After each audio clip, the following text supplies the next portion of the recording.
Whooping cough. Whooping cough, also called pertussis, is a serious respiratory infection caused by a type of bacteria called Bordetella pertussis. The infection causes violent, uncontrollable coughing that can make it difficult to breathe. While whooping cough can affect people at any age, it can be deadly for infants and young children. Before a vaccine was available, whooping cough caused approximately 9,000 deaths per year in the United States, according to Kids Health. Whooping cough is now responsible for fewer than 30 deaths each year in the United States, according to the Centers for Disease Control and Prevention, CDC.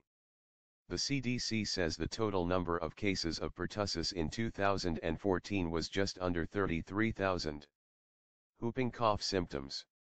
The incubation period, time between initial infection and the onset of symptoms, for whooping cough is about 5 to 10 days, but symptoms might not appear for as long as 3 weeks, according to the CDC. Early symptoms mimic the common cold and include a runny nose, cough, and fever.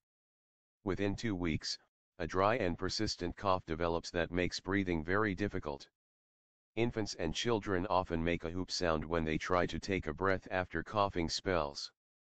This type of severe cough can also cause vomiting, blue or purple skin around the mouth, dehydration, low-grade fever, breathing difficulties. Adults and teenagers typically experience milder symptoms, such as a prolonged cough without the whoop sound. Subscribe us to know more health tips and home remedies.